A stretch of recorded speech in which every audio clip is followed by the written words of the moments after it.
할렐루야. 하나님의 사랑과 은총이 넘치시기를 축원합니다. 오늘 2월 3일 아침에 수요일 날 아침에 하나님의 사랑을 경험하시고 또 하나님께서 함께 하신 은혜를 체험하시는 우리 모두가 되기를 바랍니다. 어저께 예수님께서 많은 사람들에게 복음을 전하시고 갈릴리와 그리고 또한 이스라엘 땅의 방방곡곡을 다니시면서 하나님 나라의 복음을 전파하셨다는 말씀을 전했습니다. 그리고 복음을 전파하실 때 먼저 말씀으로만 전파하신 것이 아니라 그 말씀을 듣는 사람들의 필요를 채워주시려고 했고 또한 그 필요가 무엇인가를 먼저 물어보심으로써 그들이 정말 무엇을 원하는가 하는 것을 파악하고 그 원하는 바를 당신의 능력과 돌봄으로 채워주시고 치유하시고 회복시켜 주셨다는 말씀을 드렸습니다. 이것이 바로 하나님의 사랑의 구체적인 실천이죠. 그래서 오늘은 예수님께서 하신 말씀 중에서 이와 같이 하나님의 사랑을 또한 복음을 구체적으로 실천한 사람, 이 실천의 예를 가지고 같이 한번 생각해 보려고 합니다.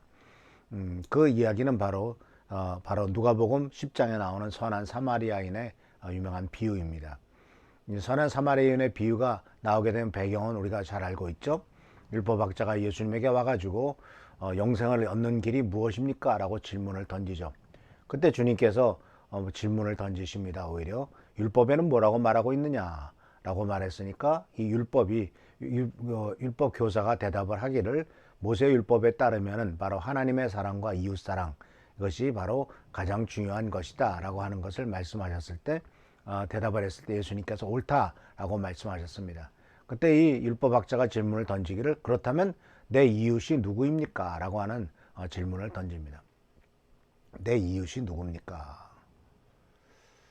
이 질문의 배경 속에는 내 이웃이 적어도 나의 이웃이 되려면은 어떤 조건이라든가 내가 남을 나의 이웃으로 생각하고 또는 나의 어떤 중요한 사람으로 생각한다면은 중요한 어떤 관계나 또는 어떤 자격이나 이런 것들에 대한 생각을 했을지도 모르겠습니다. 또는 같은 동족이라든가.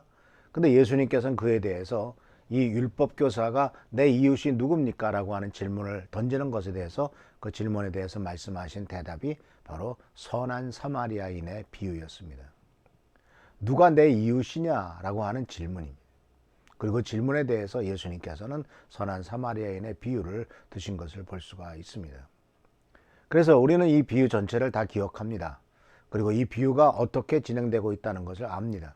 그리고 예수님께서는 이 비유 맨 마지막에 뭐라고 말씀하셨냐면 누가 강도 만난 자의 이웃이 되었느냐라고 하는 질문을 던집니다.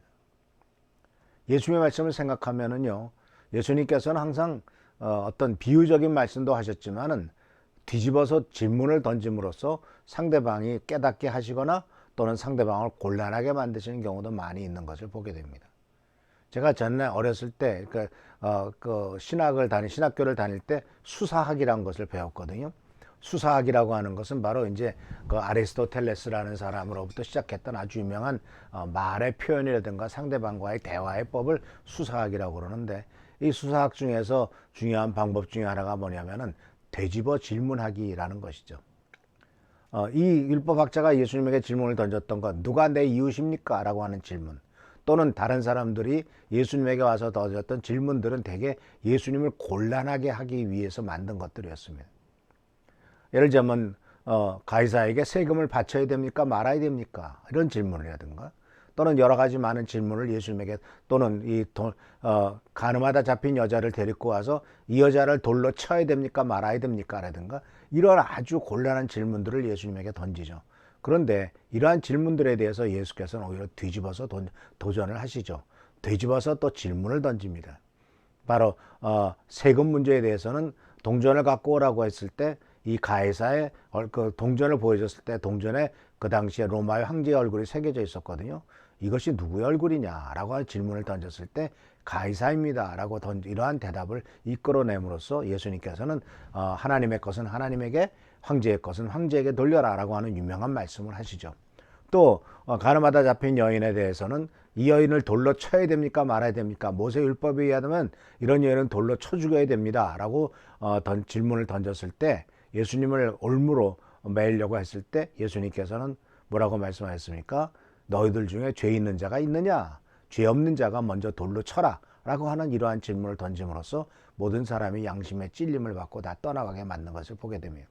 그래서 이 선한 사마리아인의 비유 속에서도 예수님께서는 누가 이웃입니까? 라고 하는 질문을 던진 사람에게 이와 같이 비유를 말씀하시고 난 다음에 누가 이 강도 만난 사람의 이웃이 되었느냐라고 질문을 던지십니다. 그때 이 율법학자는 뭐라고 말하고 있죠? 선을 베푼 자입니다. 그 사마리아인입니다. 라고 말하기도 싫어서 선을 베푼 자입니다. 라고 이렇게 대답을 돌려서 또 말하는 것을 보게 됩니다. 사랑하는 성도 여러분, 이 말씀은 거꾸로 우리가 생각해 봐야 됩니다. 너는 도대체 다른 사람에게 어떤 이웃이냐라는 것입니다. 우리나라 말에 참 좋은 것이 있죠. 옆집에 사는 친한 이웃이 가족보다도 멀리 떨어지는 친척보다도 낫다 해서 이웃사촌이란 말도 씁니다. 가까운 이웃이 사람들에게 있어서는 사실 좋은 친밀한 관계를 맺고 좋은 사귐을 나눌 수도 있는 귀한 관계가 맺어지는 것을 보게 됩니다. 근데 사실은 지금 우리가 살고 있는 이 시대는 이웃이 자꾸 없어지고 있죠. 내가 다른 사람에게 좋은 이웃이 되지도 못하고 다른 사람이 나의 이웃이 되지 못한 이유 중에 하나가 바로 뭐냐면 공동체가 무너졌기 때문에 그렇습니다. 특히 많은 사람들이 아파트를 살고 있잖아요. 그 아파트가 새로 지어지잖아요. 그러면 새로 지어지면 그 집에 들어와서 10년, 20년, 30년 사는 사람들도 없지 않아 있겠습니다만은, 그러나 많은 경우는 새 집에 들어오지 못했을 땐 전세를 준단 말입니다. 그럼 전세 들어오서 사는 사람들은 기껏해야 2년 아니면 4년 살다가 떠나요. 그러니까 계속 바뀌는 거예요. 이웃이 될 수가 없어요. 깊은 관계로 맺어지지가 않아요.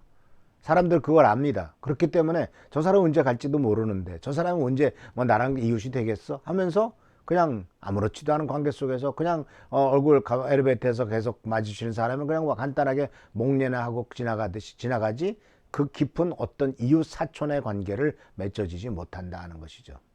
그런데 예수님께서 살아계실 때 예수님의 사회 속에서는 바로 이웃이라고 하는 관계가 아주 가까운 사이 속에서 뿐만 아니라 모르는 사이 속에서도 이 이웃이라고 하는 것을 깊이 생각해 볼 수 있는 이와 같은 사건들이 많이 있는 것을 보게 됩니다. 그래서 예수님께서는 율법 교사에게 대해서 뭐라고 말씀하셨냐면 너는 가서 그대로 하라 이렇게 말씀했습니다. 바로 내가 그렇게 하라 라고 말씀하셨어요. 누가 내 이웃입니까? 라고 묻는 사람에게 가서에게 바로 선한 사마리아인의 비유를 말씀하시고 그 다음에 말씀하신 것이 바로 뭐냐면 너도 가서 그렇게 하라라는 것이었습니다. 자, 너도 가서 그렇게 하라고 했을 때 어떻게 하라는 겁니까? 선한 사마리아인처럼 참된 이웃의 모습을 보여주라라는 것이죠. 그리고 내가 먼저 생각하기를 너는 어떤 종류의 이웃이냐 하는 것을 스스로 한번 생각해 보라는 주님의 바로 명령이 있던 것을 발견할 수가 있습니다. 우리는 스스로 생각해 봐야 됩니다. 우리는 다른 사람에게 있어서 어떤 이웃으로서 지금 나타나고 있느냐. 그리고 또한 깊이 더 생각하면 이웃 사람들에 대해서 관심이나 있느냐. 사실 복음을 전한다는 것은요, 관심의 표현이거든요. 요새 매일 아침부터 저녁까지 여기 이쪽 교회에 있다가 저쪽에 새로 신축한 교회 리모델링하라고 왔다 갔다 합니다. 그런데 항상 가보면 그 앞에 공원 있잖아요. 공원에 할머니들이 4-5명이 항상 앉아 있어요. 요새는 바빠서 거기 가서 그분들하고 얘기도 붙이지 못하고 어떤 관계를 맺기 어렵습니다만 아직은 바빠서 못합니다만 이제 좀 날씨 풀리거나 아니면 좀 마무리되면은 그 앞에 풋빵 가게 있더라고요. 그 붕어빵 가게가 있더라. 붕어빵 몇 개라도 사갖고 가서 할머니들이랑 나눠주면서 같이 한번 얘기를 해보려고 그래요. 그래서 그분들이 어떻게 살고 있는지, 무엇이 필요로 하는지, 교회가 그분들에게 뭘 했으면 좋을는지, 어떻게 이웃 역할을 했으면 좋을 건지, 교회가 동네 사람들에게 어떤 이웃이 되었으면 좋겠는지 이것을 한번 던져보려고 합니다. 그래서 그들의 필요를 파악해서 그들의 필요를 채워주면서 하나님의 사랑과 복음을 우리가 전파하려고 합니다. 이것은 저 혼자 할 일이 아니죠. 일주일에 한 번이라도 우리 성도님들과 같이 그 할머니들을 만나고 또 경로당 사람들을 만나고, 물론 쉽지는 않겠죠. 오랜 기간 동안 더군다나 나이 들면은 다 고집스러워지고 자기밖에 모르고 하지 않습니까? 그러나 계속 마음문을 열고 다가간다면 바로 우리들은 선한 사마리아인의 역할을 할 수 있을 것이고, 또 너도 가서 그렇게 하라고 하는 주님의 명령을 우리들도 순종하게 될 수 있지 않겠습니까? 주님은 그대로 행하라고 말했습니다. 너도 가서 그렇게 해라. 선한 사마리아인처럼. 우리들도 그렇게 하게 되길 바랍니다. 그래서 주님께서 축복한 능력으로 채워주시고 또 우리들이 받은 은혜를 다른 사람에게 전달하는 귀한 성도들 되시기를 축원합니다. 기도하겠습니다. 좋으신 주님 은혜를 감사합니다. 오늘도 주님의 은총 가운데서 하루하루 보냅니다. 주님의 은총 가운데 승리하는 삶, 복된 삶 되도록 하시고 모든 일에 부족함이 없도록 인도하여 주옵소서. 아버지께서 이제 얼마 남지 않은 리모델링 모든 과정 하나를 지켜주시고 부족함이 없도록 채워주시며 하나님의 놀라운 기름 부심과 축복과 은총과 은혜가 차고 넘치도록 역사하여 주시옵소서. 지켜보살펴 주시고 보호하시고 인도해 주시기를 바라옵고 예수 그리스도의 이름으로 축복하며 간절히 기도하옵나이다. 아멘. 오늘 하루도 승리하는 여러분 되시길 바라고 교회를 위해서 나라 민족을 위해서 계속 기도하시길 바랍니다. 비록 저녁 기도회는 없지만은 오늘 저녁 수요 기도회는 있습니다. 많이 참석하셔서 또 은혜의 시간, 기도하는 시간 되기를 축원합니다. 할렐루야, 감사합니다.